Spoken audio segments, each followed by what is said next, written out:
Hello folks, good morning, welcome to another We Need a Saga test ride.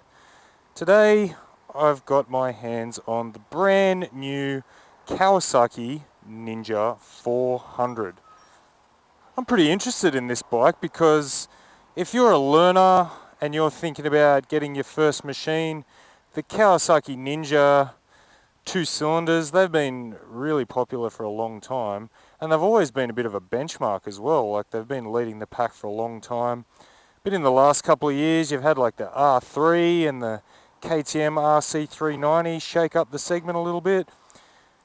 So Kawasaki's gone out and one-upped everybody again, bumped the displacement up to 400 cc's, made a whole heap of changes, and yeah, I'm super keen to see if this is still suitable for a beginner, how it feels compared to the old bike, and yeah, just tell you as much as I can about this brand new, very green Kawasaki Ninja. So let's get on and have some fun. Right, so if you're tuning in for the first time, there's a good chance that you might be looking for your first motorcycle. So I'll try and talk about the things that matter to beginners when I'm going through this. What it's like to maneuver around at low speed, what it's like to get on and off, those sort of things. And for those of you that have got some familiarity with the old Ninja 300, I'll talk about how it compares to that bike as well. Let's see if we can get through all that. So if you've not seen one of my videos before, I'm very lucky to have an awesome relationship with the guys at Sydney City Motorcycles Lane Cove here in Sydney. So they're the ones that let me go out on all these test bikes. That's what allows me to bring these videos to you on a regular basis. So if you end up enjoying the video, make sure you give it a like, and that lets them know that you're watching and that you get value out of it, and hopefully they'll keep letting me bring the bikes out. So I got a bit of feedback in some of my recent videos that people, you know they can look up the stats, but it'd be handy to just have a quick summary on the screen. So here it is. Here's all the important facts in a summary for the Ninja 400. And the good news there is a whole bunch of those are brand new. They're things that are completely different from the Ninja 300. So this isn't just a new paint job and a new set of headlights. This is like a ground up redesign from Kawasaki because they know how important it is to get this bike right. And also with all the competition that they've got now that I was talking about at the start of the video, they know that if it's subpar, it's going to get found out pretty quickly. One thing that's immediately noticeable to me is the weight, or like the lack of weight of the bike. It's they've somehow managed to shave like 10 kilos off the Ninja 300, which I think is super impressive considering you also get another 100 cc's of displacement. But yeah, it feels like I'm almost riding like a scooter or something. It's so light. I'm sitting here at the entrance to a freeway now, and this is usually where I do a little acceleration test to get a feel for what the engine performance is like on these bikes. So let's get a feel for acceleration on the Ninja 400.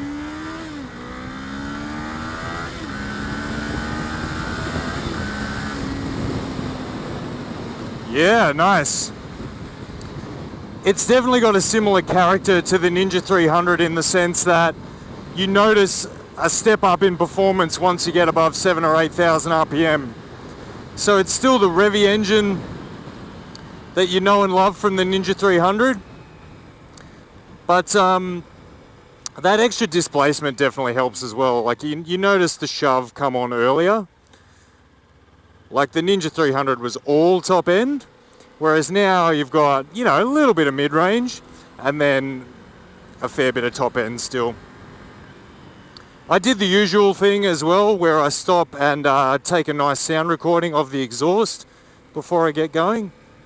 So I'll splice that in here to give you a better feel for what the Ninja 400 sounds like, because the GoPro never picks it up very well.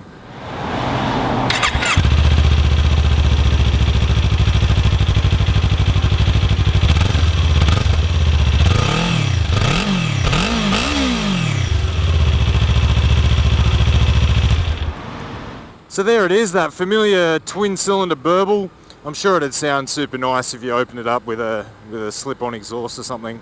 Right, in terms of ergonomics, something that's probably important for new riders to know is, even though you get this cool sports bike look with the Ninja 400, you're not tucked over like this like you would be on a true race replica.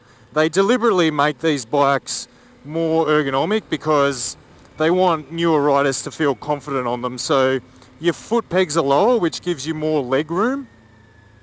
Even for me as a super tall guy, I've got quite a decent amount of leg room on this bike.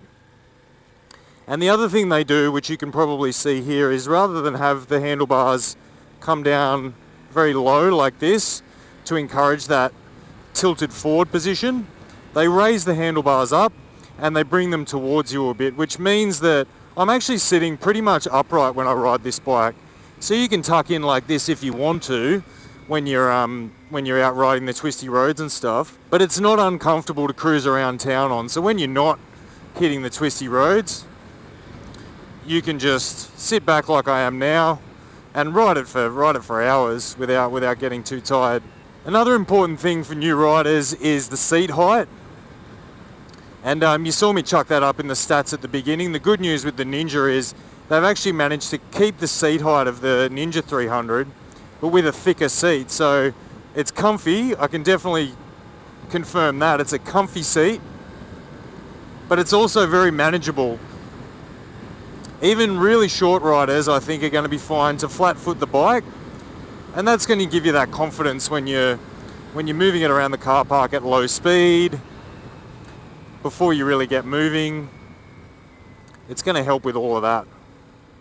So speaking of slow speed maneuvering and confidence, I've got this handy little car park off to the left hand side here, and what I usually do here is a little slow speed U-turn test. And what that'll tell me is how easy is it to get around at these really slow speeds. Because we're not always out tearing around the canyons. It is important what it's like in the real world. So, wow, it's extra busy here today, so it's going to be an even bigger challenge than usual for me. But yeah, what I'll do, I'll wait until I've got a little spot at the end here, and I'll just do a fast idle U-turn. And we'll see what the turning circle's like on the Ninja 400. So at the moment, just dawdling along at a couple of kilometers per hour. It feels good. And wow, this is going to be very tight. I don't think I'm any chance of making this, but let's have a go. Fast idle, bit of pressure on the rear brake, turn it around. Yeah, just because it's not my bike, not too confident to do that towards the grass, but it's good. It's definitely good. It's that really low weight that I was mentioning before, 168 kilos I think, full of fuel and oil and all the other things. That's super light. And so even if the bike did start to get away from you a little bit and you had to drop a foot down like quickly like that, I think you'd be alright, because that weight's not going to push you over, it's not going to overwhelm you. And all the controls are super light as well. So you've got a very lightweight clutch, that low weight, low seat. It all builds together for just a nice, safe, easy to bike to manage for learners, which is good news. Alright, more riding. Let's talk about handling and ride quality and stuff. Couple of fun corners here, so let's try it out.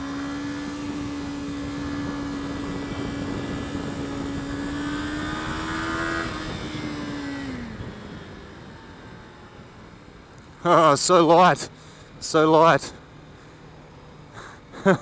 Did I mention that it's light? I'm really impressed with that. It just gives you the confidence straight away to take control of the bike. You know, you don't feel intimidated. You don't feel like it's going to throw you off. What about ride quality? Well, you've got non-adjustable suspension at the front, but they have beefed up the forks a bit. You've got a couple of options for preload on the back, but without any, fettering whatsoever. I'm about 85 kilos, which I think is like 180 pounds or something like that. It feels pretty good for me. it soaks up the bumps. It's still very responsive through the corners. It's not unpredictable in any way. And yeah, for an everyday bike, I think it'd do pretty well. This is what I love with these small bikes. Just cut through the traffic, straight to the front of the queue. Easy as you like. More power.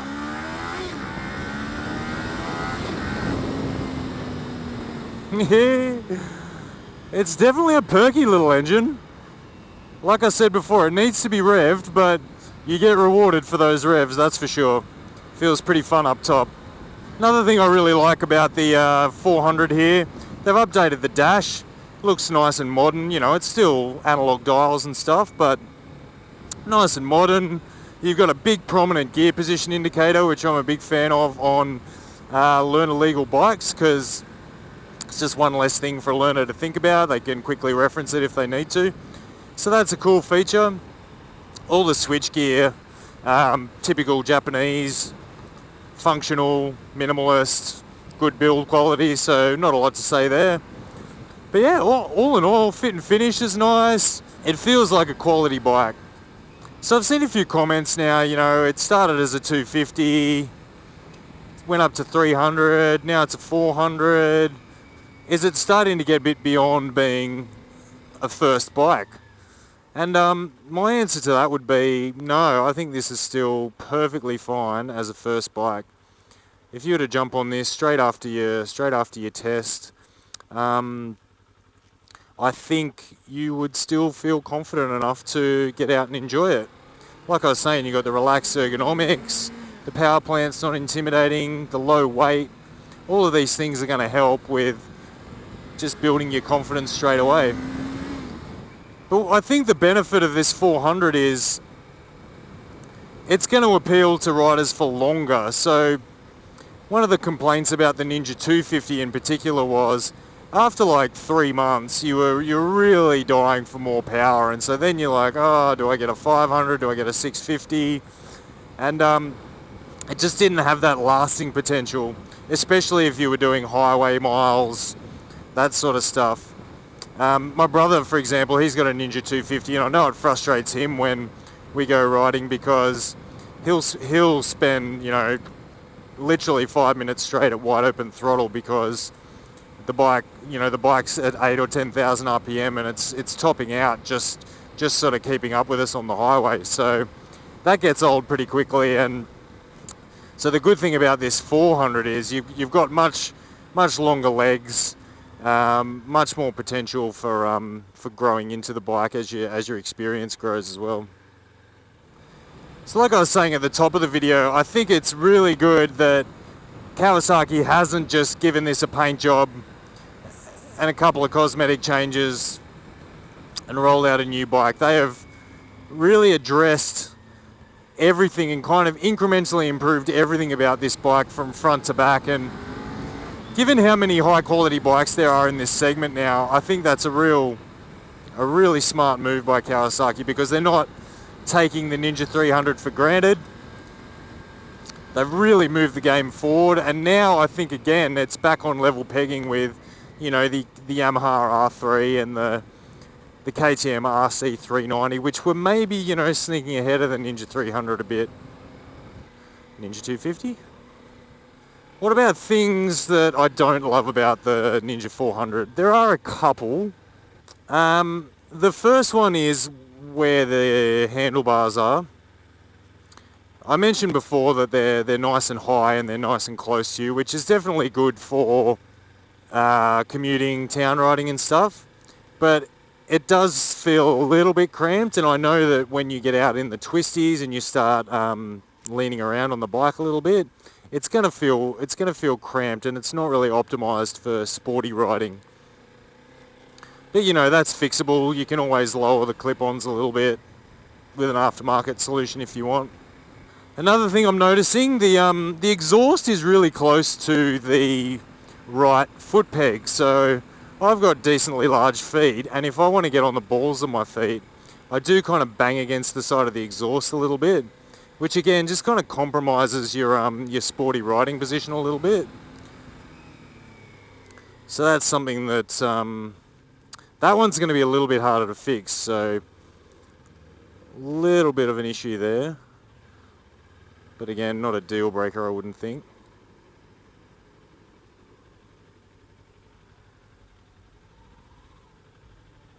Look at how narrow this bike is. That is a pretty snug space, and I can get through there absolutely no issues at all.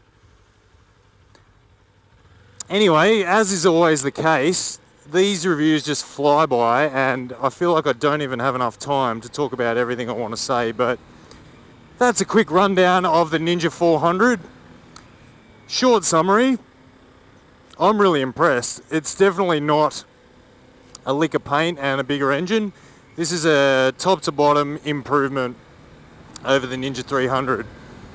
If you're considering one of these as your first bike, I would say go for it. It's not, don't let the 400cc's worry you too much. It's still perfectly docile and easy to get along with when you want it to be. You've just got that added benefit of a bit of extra top end power and a bit of extra performance. So there you have it, folks. Thanks for tuning in. If you've made it this far, I really appreciate it. And if this is the first time you've seen one of my videos, feel free to hit that subscribe button, leave a comment below, and tell me what else you'd like to know about the Ninja 400. Thanks for watching, guys. I'll speak to you soon.